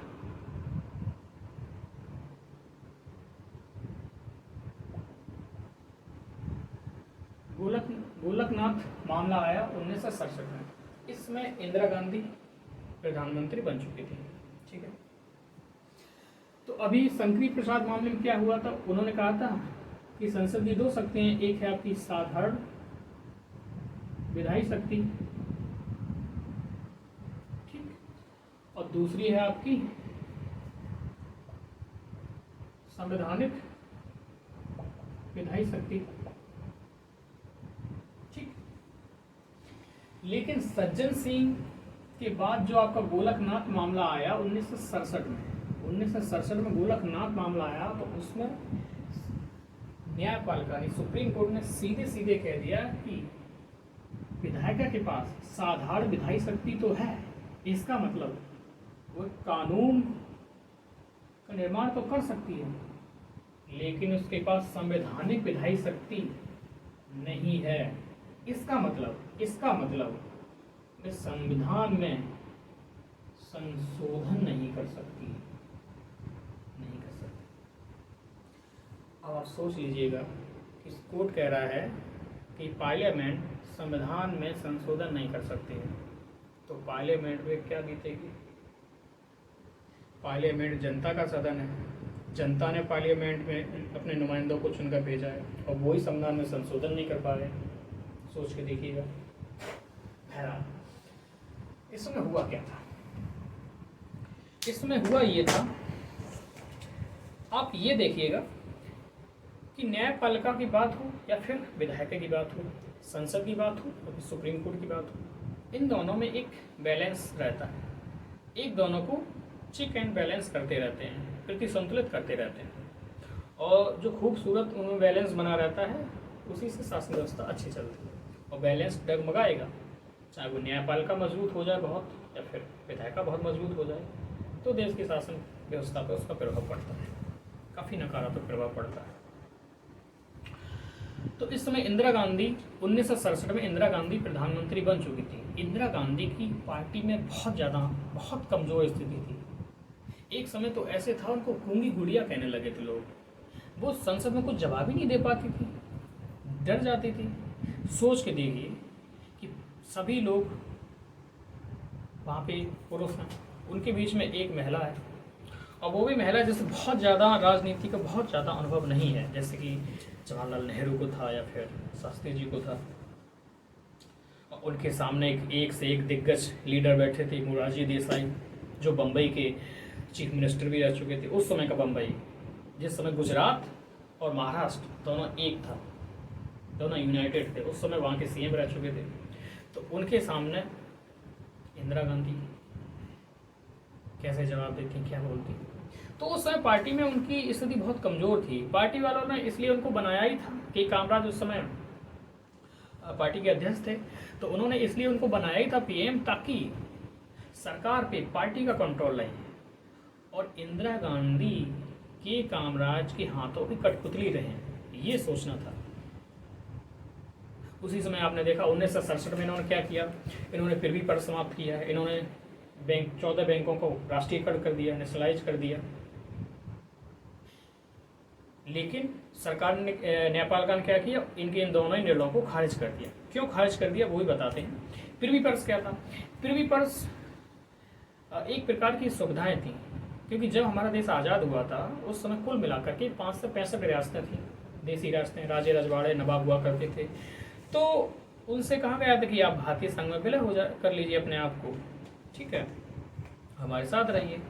तो वो भारतीय संघ में विलय हो गए थे, ठीक है। इंस्ट्रूमेंट ऑफ एक्सेशन पे उन्होंने सभी ने हस्ताक्षर कर दिए और भारतीय संघ में का अभिन्न हिस्सा बन गए, ठीक है। तो उसके बाद में उनका महल का खर्चा चल सके, क्योंकि अब वो कर तो किसी से ले नहीं सकते हैं, टैक्स तो ले नहीं सकते हैं, उनके जो आय के स्रोत थे वो तो सब सरकार के पास पहुंच गए, ठीक है। तो उनके खर्चे चलते रहें, उनकी जो महल है उसका खर्चा चले, इनके जो शौक हैं, जो ऐशो आराम है, जो विलासतापूर्ण जीवन है वो चलता रहे। तो इसके लिए एक मोटी रकम सरकार हर साल देती थी, वो करोड़ों में होती थी उसकी मात्रा। एक ऐसा देश जहाँ की जनता भूखी नंगी हो,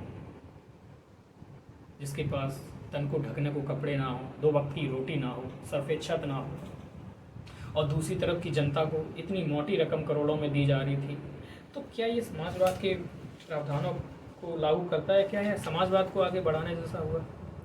तो इसीलिए बहुत सारे लोग जवाहरलाल नेहरू का विरोध भी उस समय करते थे इन्हीं आधारों पर, कि एक तरफ तो गरीब जनता है, दूसरी तरफ आप इनको प्रिविलेज दे रहे हैं। तो इंदिरा गांधी ने सोचा कि हमारी स्थिति मजबूत हो पार्टी में, इसलिए ज़रूरी है कि हमारी जो आम जनता है वो हमको सपोर्ट करे। तो उन्होंने प्रिवी पर समाप्त किया। जो बैंक थे उस समय, बैंक वो प्राइवेट थे, और प्राइवेट जो निजी बैंक होते हैं उनका मुख्य उद्देश्य होता है कि लाभ अर्जित करना, प्रॉफिट एंड गेन करना।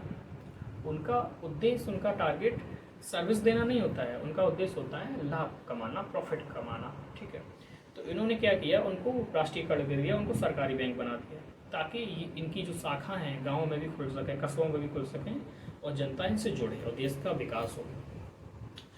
तो इन्होंने दोनों काम किए, प्रिवी पर्स को समाप्त कर दिया और आपका जो बैंकों का राष्ट्रीयकरण है, 14 बैंकों का राष्ट्रीयकरण कर दिया।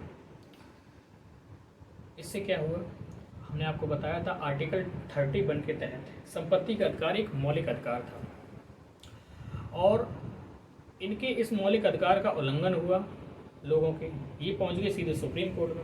और सुप्रीम कोर्ट ने क्या किया, सुप्रीम कोर्ट ने कही रखा था कि भैया एक तरफ मौलिक अधिकार हैं, एक तरफ डीपीएसपी हैं, और इन दोनों में कभी भी विरोध होता है तो हम तो मौलिक अधिकारों को मानेंगे क्योंकि वो बाध्यकारी हैं, न्यायोचित हैं, जबकि जो डीपीएसपी हैं, जो नीति निर्देशक तत्व हैं, उनकी प्रकृति कैसी है, गैर न्यायोचित है, गैर बाध्यकारी है। ठीक है, तो इंदिरा गांधी मन बना चुकी थी कि सुप्रीम कोर्ट को सबक सिखाना है, सुप्रीम कोर्ट को सबक सिखाना है, लेकिन कुछ कर नहीं पाई थी क्योंकि कमज़ोर स्थिति में थी। दूसरा मामला फिर ये भी आया कि कोर्ट ने ये कह दिया कि आपके पास संविधान में संशोधन करने की शक्ति है ही नहीं। ठीक है, तो फिर हुआ क्या, 1971 के आते आते इन्होंने चुनाव कराया, गरीबी हटाओ का नारा दिया और खूब मेजोरिटी के साथ जीती और उन्होंने संशोधन किया। इसके बाद इन्होंने संविधान में 24वां संशोधन किया 1971 में। 1971 में संविधान में कौन सा संशोधन किया, 24वां संशोधन किया। ठीक है, एक और चीज़ है जो मैं यहाँ पे मिस कर रहा था, बड़ी रोचक बात है। सुप्रीम कोर्ट ने ये कहा कि संविधान में संशोधन की प्रक्रिया क्या होगी उसका तो उल्लेख किया गया है, लेकिन संशोधन कौन करेगा इसका उल्लेख दिया ही नहीं गया। यानी कि संविधान में किस तरह संशोधन होता है सारा दिया गया, सारी प्रोसेस का मेंशन की गई है संविधान में, लेकिन उसका संशोधन पार्लियामेंट ही करेगी ये बात नहीं कही गई है। अब सोच के देखिए कितनी हास्यास्पद बात है ये। तो 1971 में 24वां संविधान संशोधन किया जाता है, उसमें एक शब्द जोड़ा पार्लियामेंट ने, क्या जोड़ा, इन्होंने जोड़ा संविधान संशोधन की प्रक्रिया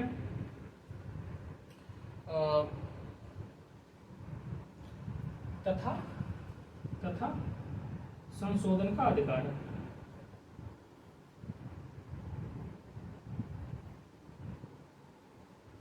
यानी कि इसमें संशोधन की प्रक्रिया तो ऑलरेडी था, उन्होंने इसमें अधिकार भी डाल दिए कि अधिकार किसका है, पार्लियामेंट का ही है। सुप्रीम कोर्ट ने फिर इसकी सुनवाई की तो वो एक केस आता है केशवानंद भारती बनाम केरला, 24 अप्रैल 1931 में, काफ़ी लोकप्रिय केस है। लोकप्रिय क्यों है इसको भी देखते हैं। फाइनली 24 अप्रैल का दिन था 1971। एक केस आता है केशवानंद भारती केशवानंद भारती बनाम केरल राज्य। हुआ क्या था? हुआ ये था, जैसे ही हमें आज़ादी मिली तो हमने अपने लोगों से वादा किया था सरकार ने कि हम जो ज़मींदारी है उसको सुधार करेंगे। तो ज़मींदारी के उन्मूलन के लिए बहुत सारे कानून बनाए राज्यों ने अपने अपने स्तर पर। तो केरल में ज़मींदारी का उन्मूलन किया जा रहा था। तो केरल में एक मंदिर था जिसके महंत थे केशवानंद भारती नाम के महंत थे। तो मंदिर के आसपास बहुत सारी ज़मीन लगी थी, तो उस ज़मीन को राज्य ने अपने कब्जे में ले लिया। अब इन्होंने कहा कि हमारे संपत्ति के अधिकार जो है उसका उल्लंघन हो रहा है। राज्य ने हमारे संपत्ति का अधिकार का उल्लंघन किया है अंडर द आर्टिकल 31 में जो मेंशन किया गया है, 19 क्लाउज 1 सब क्लाउज एफ में जो मेंशन किया गया है उसका उल्लंघन किया है। अब ये पहुंच गए सीधे कोर्ट में, सुप्रीम कोर्ट पहुंच गई। तो सुप्रीम कोर्ट ने इस पर सुनवाई की और सुप्रीम कोर्ट एक मौके की तलाश में था कि कोई भी ऐसा मौका मिले जिसमें हम पार्लियामेंट को, संसद को या इंदिरा गांधी को उनकी मुखी देते हैं। मुखी मतलब उल्टा पड़ जाए, उन पे भारी पड़ जाए। ठीक है, तो सुनवाई की उन्होंने। तो सुनवाई की, उसके दौरान उन्होंने क्या किया? पहली बात, इसमें इन्होंने कहा कि आपका जो 24वां आपने संशोधन किया है 1976 में, इसमें आपने जोड़ दिया है कि संविधान में संशोधन का अधिकार किसको है? पार्लियामेंट को। आपने जोड़ दिया है, ये आपका वैध है। सुप्रीम कोर्ट ने इसको मान लिया कि 24वां संविधान संशोधन आपका वैध है, हम इसको खारिज नहीं करेंगे। लेकिन इसके साथ ही साथ इन्होंने डॉक्ट्रिन ऑफ बेसिक स्ट्रक्चर प्रदान कर दे दी। डॉक्ट्रिन ऑफ बेसिक स्ट्रक्चर, संविधान की आधारभूत संरचना। ठीक है, आधारभूत संरचना, आधारभूत संरचना। इसका मतलब क्या है? इसका मतलब ये है, सुप्रीम कोर्ट ने कहा कि आपका जो 24वां संविधान संशोधन है, ठीक है, हमने मान लिया, आप संविधान में संशोधन भी कर सकते हो, लेकिन बेसिक स्ट्रक्चर की एक डॉक्ट्रिन इसी केस में प्रस्तुत कर दी सुप्रीम कोर्ट ने।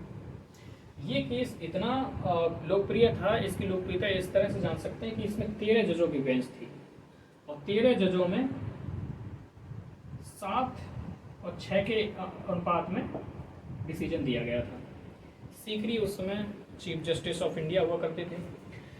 तो सुप्रीम कोर्ट ने कहा कि पार्लियामेंट संविधान के किसी भी भाग में संशोधन कर सकती है, यहाँ तक कि मौलिक अधिकारों में भी परिवर्तन कर सकती है, उनमें भी संशोधन कर सकती है, लेकिन इससे संविधान की मूल चेतना, संविधान का जो बुनियादी आधार है, जो आधारभूत संरचना है, जो उसकी मूल भावना है, वो चोटिल नहीं होनी चाहिए, उसका लोप नहीं होनी चाहिए, उसके साथ कोई छेड़छाड़ नहीं होनी चाहिए। और अगर ऐसा होता है तो हम आपके उस संशोधन को खारिज कर देंगे, सीधा कहते हैं सुप्रीम कोर्ट। तो अब क्या था?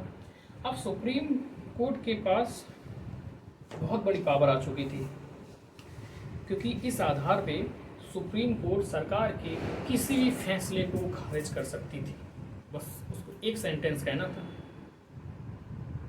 It's against of basic structure of the Indian constitution. यह भारतीय संविधान की जो आधारभूत संरचना है उसके अगेंस्ट, उसके विरुद्ध है। बस इतना कहना था। तो डॉक्ट्रिन ऑफ बेसिक स्ट्रक्चर का मतलब यही है कि संविधान की जो मूल आत्मा है उसके साथ छेड़छाड़ नहीं कर सकते, बाकी आप संविधान के किसी भी भाग में संशोधन कर सकते हो, यहाँ तक कि मौलिक अधिकारों में भी संशोधन कर सकते हो। दे दिया। अब बात आती है कि तो जो केशवानंद भारती थे उनका क्या हुआ? वो केस हार गए थे। उनको उनकी ज़मीन तो नहीं मिली, क्योंकि सुप्रीम कोर्ट ने भी कहा देखो राज्य का मुख्य उद्देश्य है लोक कल्याण करना, कल्याणकारी योजनाओं को आगे बढ़ाना, देश का विकास करना, और उसमें अगर ये कदम उठा रहे हो तो ठीक है। क्योंकि कुछ लोगों के अधिकारों का उल्लंघन होने से एक व्यापक लोगों के अधिकार लागू होते हैं या उनकी प्रगति होती है, तो ये सही निर्णय है, सही काम। फिर इसके एवज में अब क्या हुआ? इंदिरा गांधी को लगा कि अब तो सारी बातें सुप्रीम कोर्ट के पक्ष में होगी, ये तो हमें आगे बढ़ने ही नहीं देंगे। तो उन्होंने फिर एक संशोधन कर दिया, दनादन 42वां संशोधन कर दिया 1976 में। 42वां संशोधन 1976 में कर दिया। और इसमें जो आर्टिकल आपका 368 है, 3 से 68 आपकी वेब प्रोसेस बताता है जिसके तहत आप संविधान में संशोधन करते हैं। उसमें 2 आर्टिकल जोड़े, एक जोड़ा 3 से 68 क्लास 4 और एक है 368 क्लास 5। इसमें क्या जोड़ा, इसमें ये कर दिया। एक्चुअली यहाँ क्या हुआ था, यहाँ पर सुप्रीम कोर्ट बहुत पावरफुल बन गया था। ऐसे समझ सकते हो कि इनके पास तो पाँचों ही थी, जिसको चाहे उसको गिरा दें, बस क्या कहना, एक सेंटेंस कहना है बस, बेसिक स्ट्रक्चर वाला।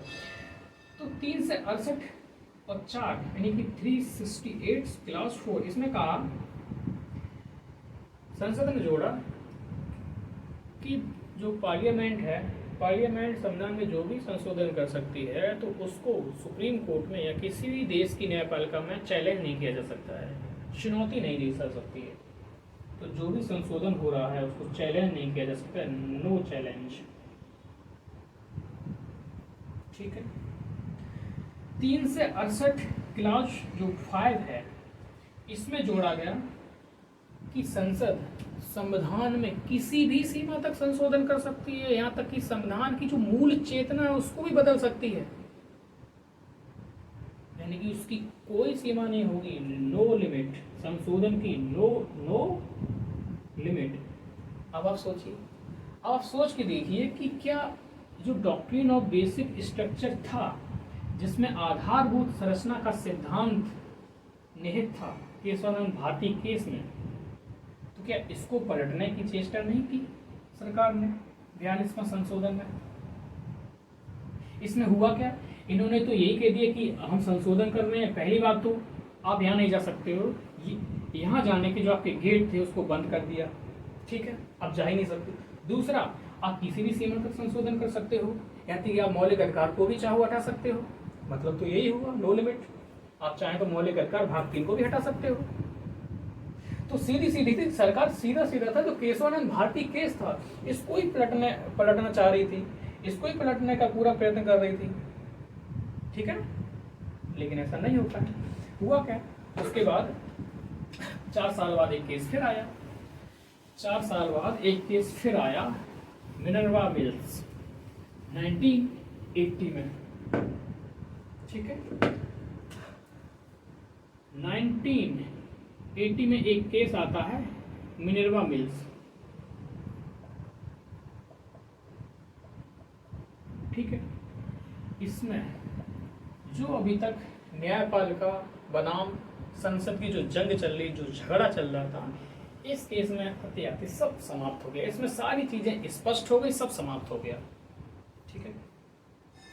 इसमें सुप्रीम कोर्ट ने सीधा कह दिया, देखिए भैया, पहली बात, जो आपकी संसद है, आपके पास दोनों शक्तियां हैं, यानी कि आपके पास साधारण विधायी शक्ति भी है और आपके पास संवैधानिक विधायी शक्ति भी। आप यानी कि कानून भी बना सकते हो, संविधान में संशोधन भी कर सकते हो, नो डाउट, ठीक। दूसरी बात कह दी इन्होंने कि आप संविधान के किसी भी खंड में, किसी उपखंड में, किसी भी भाग में, किसी भी प्रावधान में संशोधन कर सकते हो, लेकिन यहाँ तक कि मौलिक अधिकारों में भी संशोधन कर सकते हो, लेकिन इससे संविधान की जो मूल चेतना है उसके साथ कोई छेड़छाड़ नहीं होनी चाहिए। यानी कि जो इन्होंने बेसिक स्ट्रक्चर दिया था,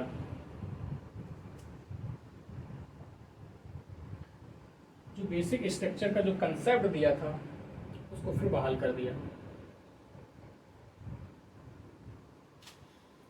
अगला, जो आर्टिकल 3 से 68 में क्लाउज 4 एंड क्लाउज 5 जो जोड़े गए थे, इनको भी समाप्त कर दिया। पहला क्या कहा इन्होंने, कहा 1980 का मिनर्वा मिल्स मामला आता है, सरकार कोर्ट ने क्या कहा, 3 से 68 4 खारिज कर दिया, अवैध है। 3 से 5 अवैध है। संसद के पास दो शक्तियाँ, एक साधारण विधायी, एक संवैधानिक विधायी। बेसिक स्ट्रक्चर को फिर से बहाल कर दिया, क्योंकि उसको समाप्त किसने किया था? इन दो आर्टिकल ने समाप्त किया था। इसको फिर बहाल कर दिया। तो 1980 के आते आते मिनर्वा मिल्स में जो कार्यपालिका बनाम न्यायपालिका या फिर विधायिका बनाम न्यायपालिका की जो जंग चल रही थी वो यहाँ पे समाप्त हो गई। तो वर्तमान की स्थिति क्या है? तो वर्तमान की स्थिति यही है कि आप संविधान के किसी भी प्रावधान में संशोधन कर सकते हो। बस आपको इतना ध्यान रखना होगा कि उससे सरकार को इतना ध्यान रखना होगा कि आपके जो संविधान का मौलिक जो आधारभूत संरचना है, जो बेसिक स्ट्रक्चर है, उसका उल्लंघन नहीं होना चाहिए। खैर आपको बातें समझ में आई होंगी। अपनी तरफ से तो खैर पूरा प्रयास किया है, आप भी थोड़ा प्रयास करिए, थोड़ा मेहनत करिए। ठीक है, okay, thank you, all the best, नमस्कार।